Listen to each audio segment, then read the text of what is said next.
হোয়াইলের দুই thank you, ব্যবহার। Just wait দিবা। আমরা এই মুহূর্তে যে তথ্যটা আলোচনা করতে যাব, very important but very easy, just একটু মনোযোগ থাকতে হবে, তাহলে তোমরা আশা করি বুঝতে পারবে ইনশাআল্লাহ। আমরা এখন হোয়াইলের ব্যবহার শিখতে যাচ্ছি। হোয়াইল, ঠিক আছে? আমরা দেখব, দিবা তুমি আমাদেরকে বোঝানোর চেষ্টা করো এই মুহূর্তে। আমরা গ্রুপ স্টাডির মাধ্যমেই সেটা আলোচনা করতে চাচ্ছি। আমি মাঝে মাঝে তোমাকে কোশ্চেন করব আমাদের বোঝাটা ক্লিয়ার হওয়ার জন্য। থ্যাংক ইউ, শুরু করো। হোয়াইলের দুইটি ব্যবহার। এক নাম্বার ব্যবহার হচ্ছে হোয়াইল প্লাস V4, V4 হচ্ছে ভি প্লাস আইএনজি। দুই নাম্বার ব্যবহার হচ্ছে while plus subject plus first continuous tense. First continuous tense হচ্ছে ওয়াজ, ওয়ার প্লাস ভার্ব ফোর। যদি আমাদের হোয়াইল থাকে, হোয়াইলের পরে যদি সাবজেক্ট না থাকে তাহলে V4 হবে। আর যদি হোয়াইলের পরে সাবজেক্ট থাকে তাহলে সাবজেক্টের পরে পাস্ট কন্টিনিউয়াস টেন্স হবে। Thank you so much, thank you, good. আচ্ছা, আমি এখানে আমি বিস্তারিত বলার চেষ্টা করি যে এতক্ষণ ধরে আমরা যে কথাটা জানছিলাম সেটা হচ্ছে হোয়াইলের ব্যবহার। হোয়াইল শব্দের অর্থ হচ্ছে যখন। হোয়াইল শব্দের অর্থ কি? যখন। এবং এই হোয়াইল শব্দটা বাক্যের মধ্যে রাইট ফর্ম অফ ভার্ব অথবা কারেকশনের ক্ষেত্রে যদি ব্যবহৃত হয় তাহলে এটা একটা কনজাংশনের মতো কাজ করে, ঠিক আছে? সো হোয়াইল এর আমরা দুইটা ব্যবহার দেখতে পাই, যে হোয়াইল কোন সেন্টেন্সের শুরুতেও শুরু হতে পারে অথবা সেন্টেন্সের মাঝেও থাকতে পারে। যদি হোয়াইলের পরে সাবজেক্ট আসে, এটা একটা স্ট্রাকচার, আবার হোয়াইলের পরে ভার্ব আসতে পারে, সেটা আরেকটা স্ট্রাকচার। সো দেখতে পাচ্ছি যে হোয়াইলের পরে সাবজেক্টও আসে, হোয়াইলের পরে ভার্বও আসতে পারে। যদি হোয়াইলের পরে ভার্ব আসে তাহলে ভার্বের সাথে আমাদেরকে আইএনজি যোগ করতে হবে, যেটাকে আমরা শর্টকাটে বিফোর বলি। আর হোয়াইলের পরে সাবজেক্ট আসতে পারে, তাহলে এই সাবজেক্ট থেকে এই অংশটাকে আমরা পাস্ট কন্টিনিউয়াস টেন্স হিসেবে ধরবো। Past continuous. আমি যেখানে ছিলাম সেটা হচ্ছে হোয়াইলের দুইটা ব্যবহার, যে হোয়াইলের পরে যদি ভার্ব থাকে ভার্বের সাথে আইএনজি যোগ করতে হবে, আর হোয়াইলের পরে যদি সাবজেক্ট থাকে সাবজেক্টের ওই অংশটাকে পাস্ট কন্টিনিউয়াস টেন্স করতে হবে। আর পাস্ট কন্টিনিউয়াস মানে কি? আমরা জানি যে ওয়াজ, ওয়্যার প্লাস ভার্বের সাথে আইএনজি ব্যবহার করতে হবে, ঠিক আছে? এটাই ছিল আমাদের তথ্য।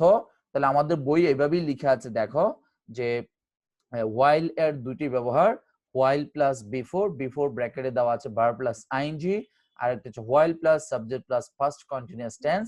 এই অংশটা লেখা আছে। ফার্স্ট কন্টিনিউয়াস মানে হচ্ছে subject plus was, were plus ভার্বের সাথে আইএনজি প্লাস অবজেক্ট।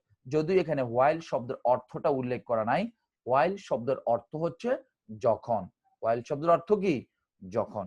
আশা করি তথ্যটা বুঝতে পেরেছ। আমার সাথে একটু আমি এখন দিবাকে একটু থামাই।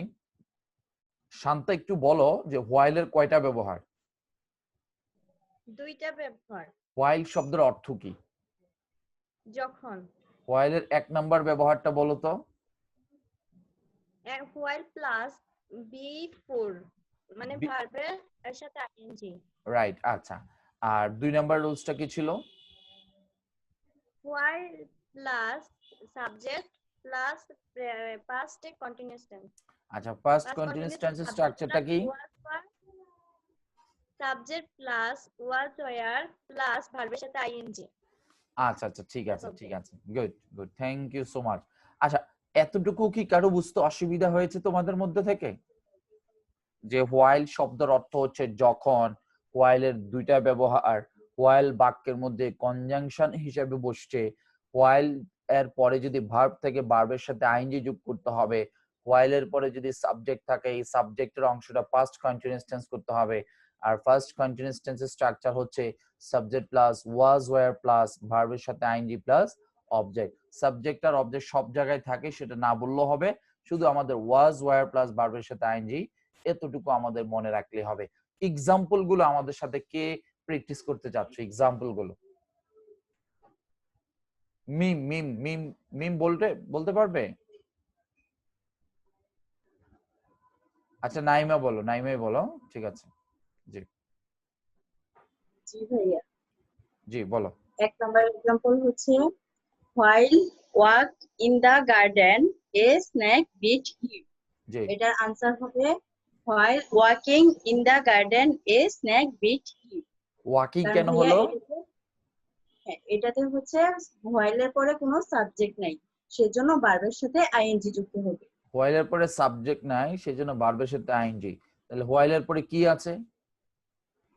হোয়াইল এর পরে শুধু ভার্ব আছে। শুধু ভার্ব আছে, রাইট। তাহলে ভার্বের সাথে কি হবে? আইএনজি যোগ করতে হবে। ING না, নাম্বার 2 সবাই একটু লিখে ফেলো ওয়াকিং। ওয়াকিং আমি একটু অর্থটা বলছি। While walking in the garden, যখন বাগানে হাঁটছিল, এ স্নেক বিট হিম, একটা সাপ তাকে কামড় দিয়েছিল। ঠিক আছে, ওকে, অথবা কামড় দেয়। বলো নেক্সট, বলো 2 নাম্বার এক্সাম্পল। 2 নাম্বার এক্সাম্পল হচ্ছে while he worked in the garden a snake bit him। এখানে আনসার হবে while he working, না, he was working in the garden a snake bit him। এটাতে while এর পরে সাবজেক্ট আছে, তাই এখানে ফার্স্ট কন্টিনিউয়াস টেন্স হবে। আর first continuous tense auxiliary verb হচ্ছে was were, তারপরে V4। গুড। আমরা তো এখানে ওয়ারও বসাইতে পারতাম, কেন ওয়াজ বসাইলাম? ওয়ার কেন বসাইলাম না? ভাই এখানে হি হচ্ছে সিঙ্গুলার, সিঙ্গুলারের সাথে আমরা সবসময় ওয়াজ বসাই, আর প্লুরাল হলে ওয়ার বসাইতাম। আচ্ছা, সিঙ্গুলারের সাথে তো আমরা মনে করো যে এমও বসাইতে পারতাম, আই থাকলে, আই তো সিঙ্গুলার, কিন্তু এখানে কোন সিঙ্গুলারের কথা বলছি? এটা তো first continuous tense, first continuous, আর সাবজেক্ট হচ্ছে third person singular, right? Third person singular. আচ্ছা, আমরা একটু বিস্তারিত বলি আর কি, যাতে করে অনেকের খুঁটিনাটি বিষয়গুলো যাতে যাতে মিস না হয় আর কি। যদিও আমি জানি সবাই বুঝে গেছো, তারপর আমি বলার চেষ্টা করেছি আর কি। সো নিশ্চয়ই সবাই বুঝতে পেরেছো ইনশাআল্লাহ। জি, সবাই বুঝতে পেরেছো?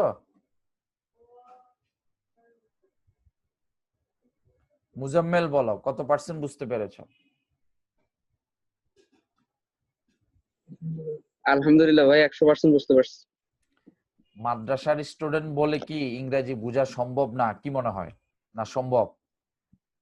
জি না ভাই, অসম্ভবের কিছু নাই, সবই সম্ভব। ইনশাআল্লাহ, ইনশাআল্লাহ, ইনশাআল্লাহ, ইনশাআল্লাহ। জাহানারা কত পার্সেন্ট বুঝতে পেরেছো ভাইয়া? আলহামদুলিল্লাহ ভাইয়া 100% বুঝতে পারছি। মাশাআল্লাহ। মনিকা?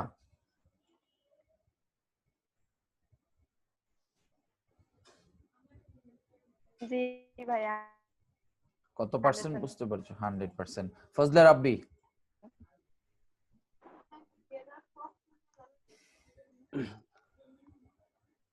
জি ভাইয়া 100% বুঝতে পেরেছি। মাশাআল্লাহ। তিথি? তিথি? জি ভাই 100% বুঝতে পারছি। মাশাআল্লাহ, গুড গুড। আখি খন্দকার? আখি?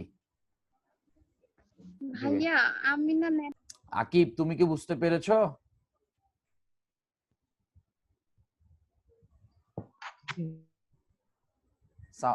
আনমিউট হয়ে গেছে। কত পার্সেন্ট বুঝতে পেরেছো? জি ভাই আলহামদুলিল্লাহ 100% বুঝতে পারছি। মাশাআল্লাহ, মাশাআল্লাহ, গুড। আচ্ছা, স্বর্ণা বুঝতে পেরেছো? জি ভাইয়া বুঝতে পারছি 100%। ঠিক আছে। সাবিহা বুঝতে পেরেছো? আলহামদুলিল্লাহ ভাইয়া 100% বুঝতে পারছি। মাশাআল্লাহ। ইয়াসিন?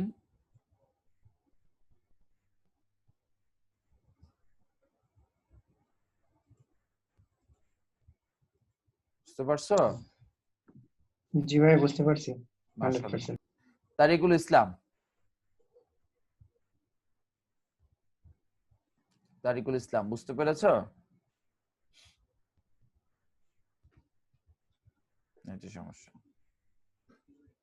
তারিকুল ইসলাম, জি। আচ্ছা, তানজিনা বুঝতে পেরেছো? জি ভাইয়া 100% বুঝতে পারছি। মাশাআল্লাহ, ঠিক আছে। তাহলে মোটামুটি আমরা কিছুটা ধরে নিতে পারি যে অনেকেই তোমরা বুঝতে পেরেছো। রাকিবা? রাকিবা? জি ভাই 100% বুঝতে পারছি। জুমুর? ভাইয়া 100% বুঝতে পারছি। জয়া? জি ভাইয়া 100%। Okay, thank you so much, thank you. Okay, তার মানে আমরা আলহামদুলিল্লাহ এতটুকু বুঝতে পেরেছি। কারো কোনো কোশ্চেন আছে? তারপরেও কারো কোনো কোশ্চেন আছে? আর এর রোস্টানি হাসান, তুমি বুঝতে পেরেছো? আচ্ছা, হাসানকে জিজ্ঞেস করছিলাম আগে একবার। মনি, তুমি বুঝতে পেরেছো? জি ভাইয়া 100% বুঝতে পারছি। Good. তাহলে আর কারো কোনো কোশ্চেন নাই, তাহলে আমরা অন্য আলোচনা যেতে পারি, অথবা আমরা কি নিয়ে আলোচনা করব সেটা বলতে পারি। আশরাফ, সাইফুল ইসলাম, ওকে জিজ্ঞেস করি, ও অনেক কষ্ট করে ক্লাস করছে। সাইফুল ইসলাম। জি আসসালামু আলাইকুম। ওয়ালাইকুম আসসালাম। সাইফুল, বুঝতে পারছো? জি আলহামদুলিল্লাহ বুঝতে পারছি। কত পার্সেন্ট? জি 100 মাশাআল্লাহ, মাশাআল্লাহ, মাশাআল্লাহ। আসমা আক্তার, আসমা আক্তার। জি আপু। জি ভাইয়া আলহামদুলিল্লাহ 100% বুঝতে পারছি। গুড। জয়নাল আবিদিন। ভাই 100% বুঝতে পারছি। ওকে, সবাইকে জিজ্ঞেস করছি না, সময় চলে যাবে, তারপরও 10-12 জন জিজ্ঞেস করছি। 10-12 জনের মধ্যে থেকে যেহেতু 10-12 জনই 100% বুঝতে পারছে, সো আমি ধরেই নিতে পারি যে এই কোশ্চেনটা আমাদের আর কোনো প্রবলেম নাই। এবং আমি যেহেতু যেহেতু কেউ করো নাই, সো আমি ধরে নিতে পারি আলোচনাটা আমাদের শেষ। সো আমরা এখানে এসে আমরা আমাদের আজকের আলোচনাটা শেষ করছি এই মুহূর্তের জন্য। যদিও এখানে দেয়ারের একটা ব্যবহার আছে, খুব একটা ইম্পর্টেন্ট না, খুব একটা ইম্পর্টেন্ট না।